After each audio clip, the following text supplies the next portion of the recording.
Mapagpalang hapon po sa inyong lahat na nakasubaybay po dito sa Rema Fields FB Live every 4 p.m. po. So nandito po tayo ngayon sa topic po natin na don't pet your sin. Makipagbukasa po kayo sa akin sa Mateo chapter 5 verse 30. Kung ang iyong kamay ang siya nagiging sanhi ng iyong pagkakasala, putulin mo at itapon. Mabuti pang mawalan ka ng isang bahagi ng katawan kaysa buo ang iyong katawang itapon sa impyerno. Ang Panginoong Hesus po, ang Diyos po ay patuloy na nagbibigay po sa atin ng paalala, ng warning. Sabi niya, maaaring ang dahilan ng pagkakasala po natin ang magdala sa atin sa impyerno. Sabi po ng Lord sa ibang version, cut it off. That causes to stumble, causes to sin, becomes a trap. Hindi lang po ito simpleng pagkakamali, kundi ito ang magtutulak sa atin para bumagsak. Naalala ko po ang isang kwento ng pusa at ng ibon.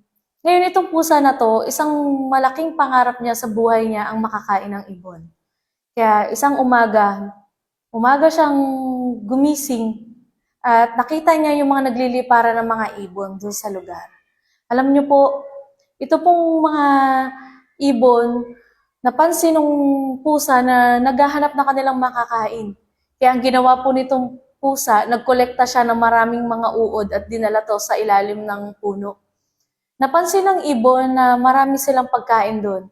At nung akma na bababa po itong ibon, napansin niya na merong pusa. Ang ginawa niya, lumipad po ulit siya pabalik doon po sa may puno. Ngayon, alam niyo po, itong ibon, nandun siya sa may sanga, kinausap siya ng pusa. Tapos sabi ng pusa, bakit ka natatakot? Sabi ng ibon, kasi alam ko kakainin mo ko. Ang sabi ng pusa, hindi kita kakainin. Sabi niya, nagbibigay pa nga ako sa'yo ngayon ng pagkain mo. Sabi niya, nandito yung uod para sa'yo. Ngayon, sabi niya, bibigyan kita nito kapalit ng isang balahibo mo. Sa isip-isip nitong ibon, isang balahibo lang naman na mawawala sa kanya. Ngayon, ang ginawa po nitong ibon, kumuha siya ng isang uod at kapalit po nito ay ang kanyang balahibo. Hanggang sa mga sumunod na mga araw, ganun at ganun pa rin nangyayari. Hanggang sa malapit ang maubos yung uod po na to. Pero yung balahibo nung ibon, paubos na din. Ngayon, alam niyo po, napansin nung ibon na kakainin siya ng pusa. Alam niyo po, nung akma na siya po ay lilipad na, hindi na siya makalipad. Bakit? Nakalbo na siya. Ngayon, alam niyo po ang sabi ng pusa sa ibon, alam mo, ibon, matalino ka. Alam mo, kakainin kita. Ngayon, alam niyo po, ito po yung sinasabi po sa atin ng Diyos. Sa number 4, stop flirting with what's fighting your future. Compromise now will cost you later. Huwag po tayong makikipaglaro sa kasalanan. Bakit? Kasi ito po ay magdadala sa atin sa kapahamakan. Ang sabi dito, compromise now will cost you later. Parang sa SM lang. Shop now, pay later. Enjoy now, pay later. Parang yung ibon. Enjoy now, pay later. Nag-enjoy siya, nagpakasasa siya, pero hindi niya alam.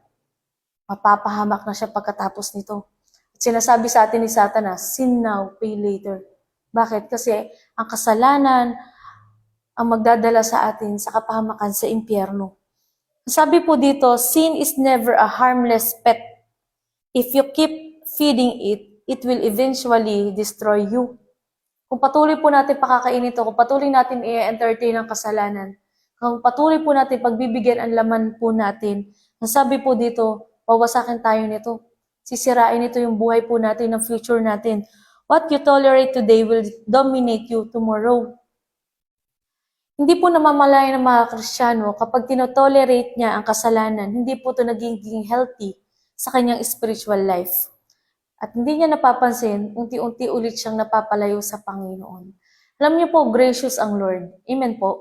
Punong-puno siya ng biyaya at kapatawaran. Pero sabi sa Galatians chapter 5 verse 13, huwag po natin gamitin ang kalayaan para gumawa tayo ng kasalanan. Huwag natin alagaan ang kasalanang sisira sa ating kinabukasan. Amen po. Dito po sa 2 Kings chapter 22 verses 1 and 2. Ang sabi po dito, si Josias ay 8 taon ang maging hari ng Jerusalem at tumagal ng 31 taon ang kanyang pamamahala. Ang ina niya ay si Jedida na anak ni Adaya na taga-Baskot. Naging kalugod-lugod siya kay Yahweh pagkat sinundan niya ang bakas ng ninuno niyang si David. Si King Josiah po, o si Josias po, Haring Josias, ang ika-12 na naging hari po ng Juda. 8 years old pa lang po siya, niloklok na siya bilang hari. At patuloy siyang gumagawa ng mabuti sa mata ng Panginoon. Ang sabi po dito, sa verse 2, naging kalugod-lugod siya kay Yahweh pagkat sinundan niya ang bakas ng ninuno niyang si David. Alam niyo po, napiplease niya ang Panginoon dahilan sa ginagawa niya ang tama sa paningin ng Diyos. Alam niyo po, sa kwento po na to, ang pangalan ay Helshas. Siya po ang punong pari noong panahon ni Haring Josiah. Nakita po nila sa templo ng Diyos ang aklat ng kautusan. Dito po sa verse 10, basahin ko po sa inyo. Sinabi pa niya, ako'y binigyan ni Helshas ng isang aklat at binasa niya ito sa hari. Nang marinig ng hari ang nilalaman ng aklat, pinunit niya ang kanyang kasuotan, tinipon niya ang saserdote Helshas, si Ahikam na anak ni Safan, si Akbor na anak ni Mikaya, ang kalihim na si Safan, at ang mayordomong si Asaya. Sinabi niya, isanggunin ninyo ako at ang buong Juda kay Yahweh tungkol sa nilalaman ng aklat na ito. Matindi ang galit niya sa atin dahil sa pagsuway ng ating mga ninuno at sa di natin pagsunod sa mga utos na narito. Alam po ng hari, dahil sa di pagsunod ng bayan, sa aklat ng kautusan po ng Diyos, malaki ang puot ng Diyos sa bayan niya. At patuloy na nanatili ang kasalanan po sa lugar ng Juda. Dito po sa verses 15 to 17, ang sabi niya, ito ang pinasasabi ni Yahweh, ang Diyos ng Israel, nagsugo sa inyo rito. Ang lahat ng parusang nabasa ng hari sa aklat na ito ay ibabagsak ko sa bayang ito at sa lahat ng mamamayan. Ang puot ko ay nag-aalab laban sa bayang ito pagkat tinalikdan nila ako at sila'y naglingkod sa ibang Diyos. Alam niyo po, tinalikuran nila ang Diyos at nagsusunog sila po ng insenso. Sumasamba sila sa mga Diyos-Diyosan. Ito ang paulit-ulit na kasalanang ginagawa ng Israel sa Diyos na hindi nila alam ay magdudulot po sa kanila ng pagkasira at kapahamakan. Ngayon po, bilang hari na pinili ng Diyos para gumabay sa Israel at sa Juda, alam niyo po, nakita ni Haring Josias ang problema at kailangan niya itong putulin. Kailangan niya itong wakasan, kailangan niya po itong tapusin. Kaya dito po, sa sunod po na chapter, sa 2 Kings chapter 23, ang ginawa po ng hari, binasa niya sa buong bayan ng aklat ng kautusan. Alam niyo po, meron siyang ginawa. Ang una, inutusan niya ng hari, si Helshas, na ilabas sa templo ang lahat ng kasangkapang ginawa o ginamit para sa Diyos-Diyosan. Sinunog po lahat ito. Tinanggal ang mga paring nagsusunog ng insenso para sa pagsamba. Alam niyo po, nilabas nila yung Asherah na Diyos-Diyosan at dinurog-durog po ito. Pinagdudurog po nila ito. Dito po, sa 2 Kings chapter 23 verse 8.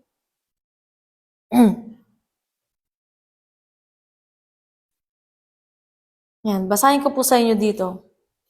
Hanggang sa 14 po. Tinipon niya sa Jerusalem ang lahat ng saserdote ng altar sa mga burol sa buong Juda at pinagiba ang mga altar na iyon mula sa Geba hanggang Beerseba. Alam niyo po, sa mga susunod po ng mga kwento po na to, ang sabi po dito, pinutol ng hari ang ugat ng kasalanan.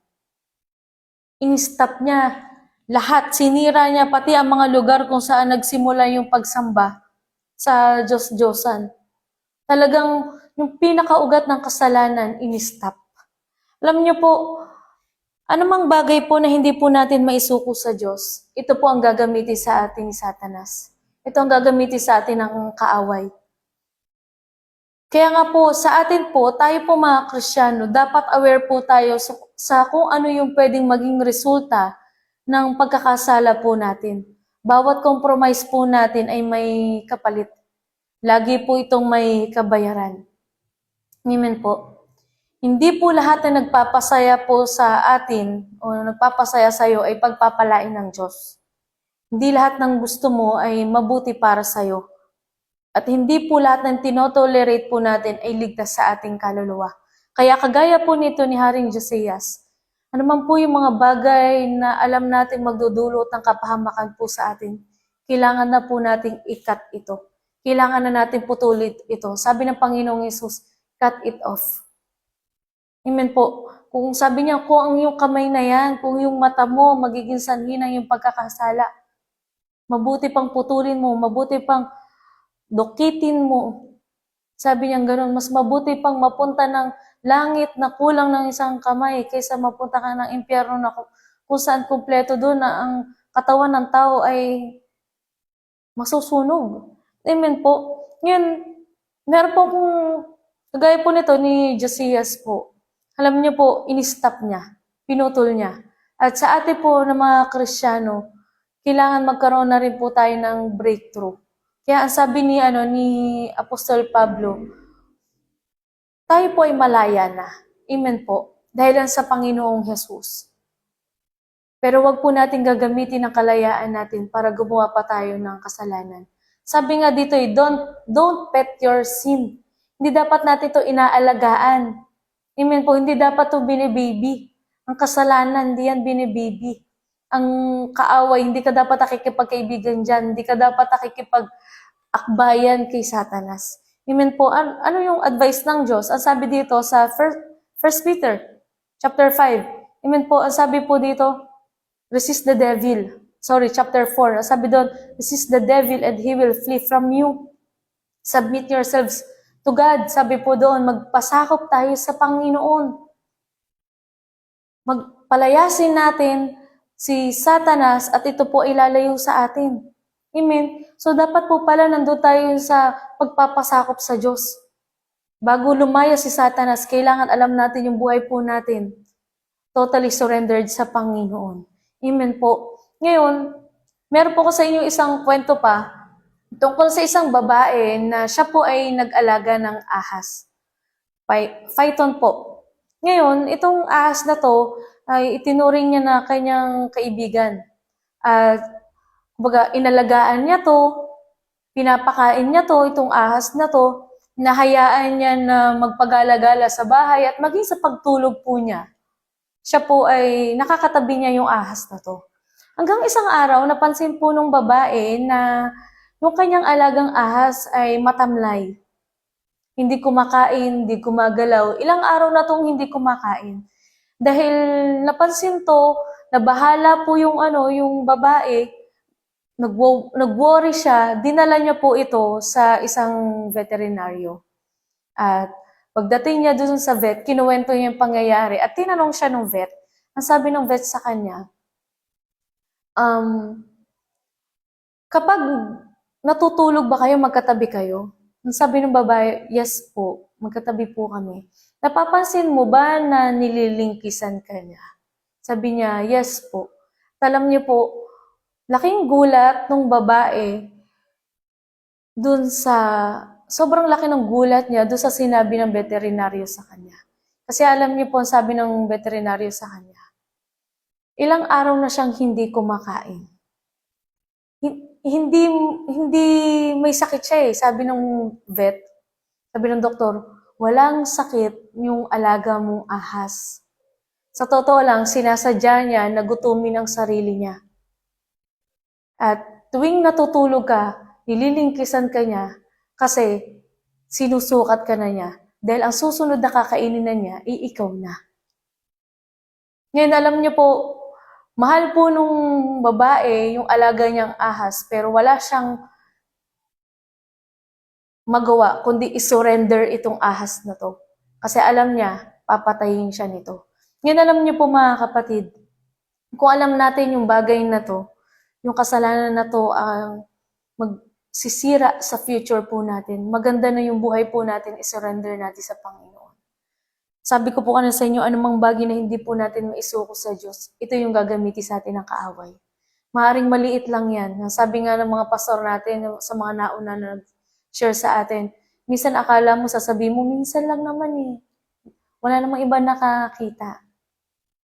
Akala natin yung maliit na bagay na yan ay simple lang. Pero hindi natin alam, ito ang magdudulot sa atin ng kapahamakan. Amen po. Ngayon, tayo po ay sinasabihan dito ng Diyos na hindi mo ba kaya na isuko yung kasalanan na yan? Sabi ng Panginoon, hingin natin ang tulong niya. Gaya po na sinabi niya sa Jeremiah chapter 29 verse 11, "For I know the plans I have for you, declares the Lord, plans to prosper you and not to harm you." Alam niyo po, ang Diyos natin, hindi niya gusto na tayo po ay saktan. Hindi niya, actually, ang Diyos ang unang umiiyak at nasasaktan kapag ang tao po ay nahuhulog sa kasalanan. Ang Diyos ang unang nalulungkot, umiiyak kapag ang tao ay napapahamak at napupunta siya sa impyerno. Kaya nga sabi niya, ang plano sa atin ng Panginoon, plans to prosper you and not to harm you. Hindi niya gusto na tayo ay mapahamak, masaktan. Sabi niya, plans to give you hope in the future. Ang pagsunod po sa kasalanan, ang dulot po nito ay kapahamakan. Pero ang pag-surrender ng buhay sa Panginoong Hesus ay buhay na punong-puno ng pag-asa sa kinabukasan. Amen po. Kaya ang sabi niya po dito, He wants us the best future. Kaya ang gusto po sa atin ng Panginoon, i-surrender natin ang buhay natin sa Kanya. Kaya nga ang sabi po doon, naalala ko sa isang sermon ng pastor po natin, isang camping, sabi niya, ang pagtanggap sa Panginoong Hesus ay paglimot sa sarili. Kaya po mga kapatid, kung talagang tinanggap na natin ang Panginoon, kakalimutan na natin ang sarili natin kagustuhan, ang gusto ng laman natin, kundi ang susundin na natin ay ang gusto na ng Panginoon sa buhay ng bawat isa. So, ito lang po yung may share ko po sa inyo. Magandang hapon po, tayo po ay manalangin. Ama, sa pangalan namin Panginoong Hesus, salamat po sa hapong ito, sa pagtuturo mo sa bawat isa amin. Dalangin namin, Panginoon, na bigyan mo kami ng kalakasan, katapangan, Panginoon. O Diyos, na layuan, ma-resist namin, Panginoon, ang mga tukso at kasalanan. Tulungan mo kami, O Diyos, dahil kung sa sarili naming lakas, wala po kami magagawa, Panginoon. Kung kami ay hiwalay sa iyo, O Diyos, hindi namin kaya ito, Panginoon. Kaya naman, Lord, binibigay namin sa iyo, O Diyos, ang sarili namin, ang buhay namin. Sinusurrender namin sa iyo ang lahat, Panginoon. Pinagkakatiwala namin sa iyo, O Diyos, ang buhay namin. At patuloy, Lord, na sino man na makakapakinig ng mensahe mo, ng salita mo, ngayong hapong ito, Panginoon, patuloy, Lord, na magrema sa bawat sa aming Panginoon ang mga salita mo. Salamat po, O Diyos. Ito po ang aming dalangin sa pangalan ni Jesus. Amen. So, magandang hapon po muli sa inyong lahat. God bless you po.